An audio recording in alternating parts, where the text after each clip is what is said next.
nobody knew. Nobody really understood. The world celebrated Ousmane Dembele when he lifted the Ballon d'Or in 2025, but they didn't see the person who carried him through every dark moment, every injury, every doubt.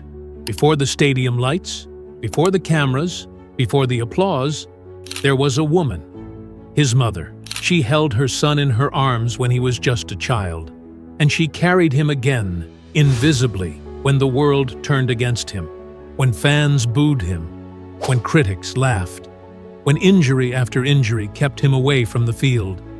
She stayed. She believed. She never let him quit. "Maybe I can't do this anymore," Ousmane whispered one night, lying in a hospital bed after yet another setback. "You can," she said softly. "You were born for this." It wasn't just a pep talk. It was a lifeline. It was a promise. It was love that no one else saw. And in that love, Dembele's story was born. Not just a story of football, but a story of family, sacrifice, and survival.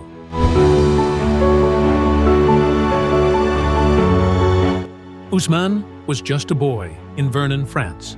A small town, quiet streets, a modest home. Life was simple, but it was hard.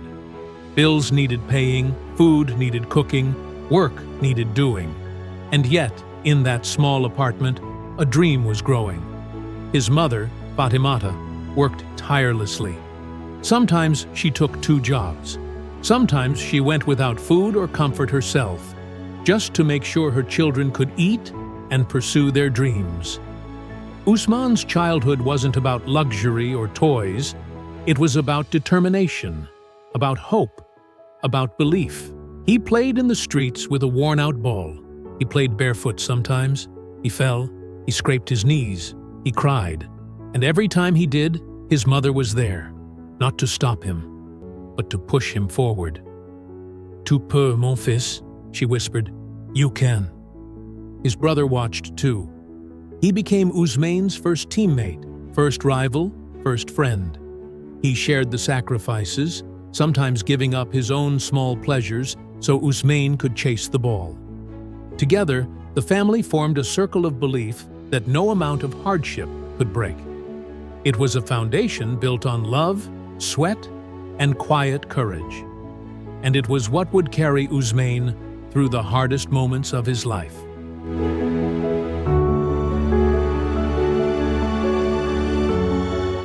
By the time he caught the attention of Rennes scouts, Ousmane's talent was undeniable. His dribbles, speed, and creativity made everyone whisper, "This kid is special." But every compliment brought pressure. Every promise of fame brought expectation. And Fatimata, his mother, felt it all. She saw not just a boy becoming a player, but a boy stepping into a world of scrutiny and judgment. When Borussia Dortmund signed him, it was another step forward, another dream realized, another burden added. For a young boy from Vernon, it was overwhelming. But Fatimata reminded him of who he was and why he played. "Stay humble. Stay focused. Remember where you came from," she told him. Her words were simple, but they became his armor.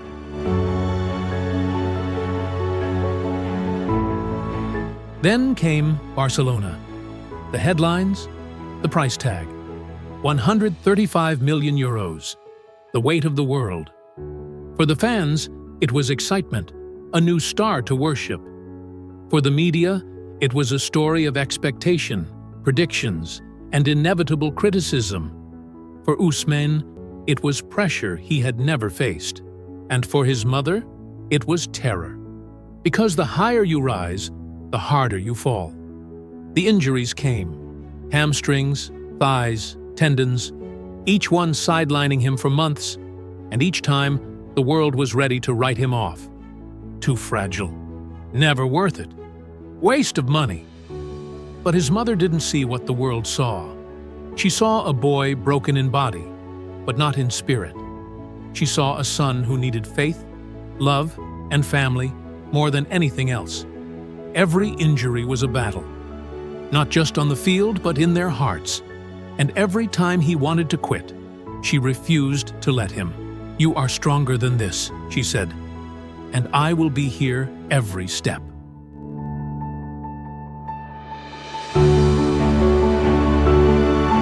There were nights when Ousmane lay in the hospital, staring at the ceiling, thinking of giving up.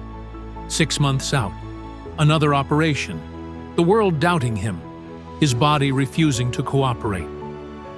"Maybe I can't do this," he whispered to his mother.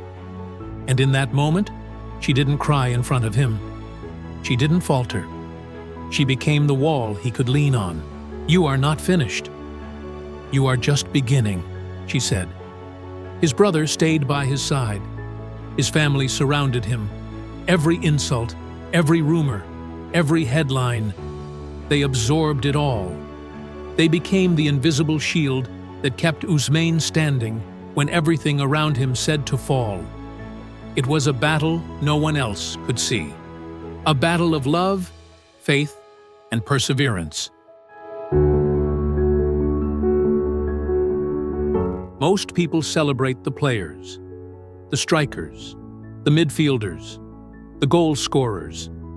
But rarely do we see the people behind them. The mother who sacrifices everything. The brother who lifts him when he can't lift himself. The family who fights every battle silently. Ousmane's success was never just his own. It was theirs. Every late-night drive to a doctor. Every penny spent on therapy. Every word of encouragement when the world screamed doubt.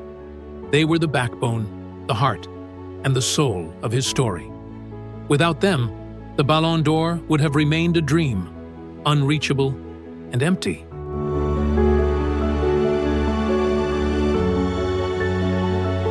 And slowly, painfully, he began to rise again. Every training session was a test, every game a challenge, every fan's cheer or jeer, a reminder of the world he had to prove wrong. But with his mother's support, with his brother's belief, with his family's unwavering faith, he fought back. Not for money, not for fame, but for the boy who once played barefoot in the streets. And as he ran onto the pitch, fans began to see glimpses of the player they had loved before. A player reborn, stronger, wiser, and more determined than ever. And then the night came, the Ballon d'Or, the award that defines greatness. The cameras showed Ousmane, smiling, tears in his eyes. The fans cheered, the journalists wrote, the world celebrated. But if you looked closer, you would see her, his mother, sitting quietly, tears streaming down her face. Not tears of surprise, but of memory. Every sacrifice, every sleepless night, every insult endured, every moment of doubt carried silently. This was her victory, his family's victory, and it was a triumph built on love, not just talent. We celebrate champions on the field. We sing songs, we buy jerseys, we watch highlights, but too often we forget the people behind the glory. The mothers, the fathers, the brothers, the families who carry them through hardship. Ousmane Dembélé may hold the Ballon d'Or, but behind that golden ball is a story of family, of love, of sacrifice. And sometimes, the greatest heroes aren't the ones scoring goals or lifting trophies. They are the ones who never let go, who never give up, who carry the weight silently so their child can shine. So when you celebrate a footballer's victory, remember the mother who stayed up late praying. Remember the brother who sacrificed his comfort to help. Remember the family who never let go. Ousmane Dembélé's story is football, but it is also humanity. It is love. It is family. And above all, it is proof that the people behind the success are sometimes the truest champions of all. If you enjoyed this story, don't forget to like, comment your thoughts, and subscribe for more inspiring stories.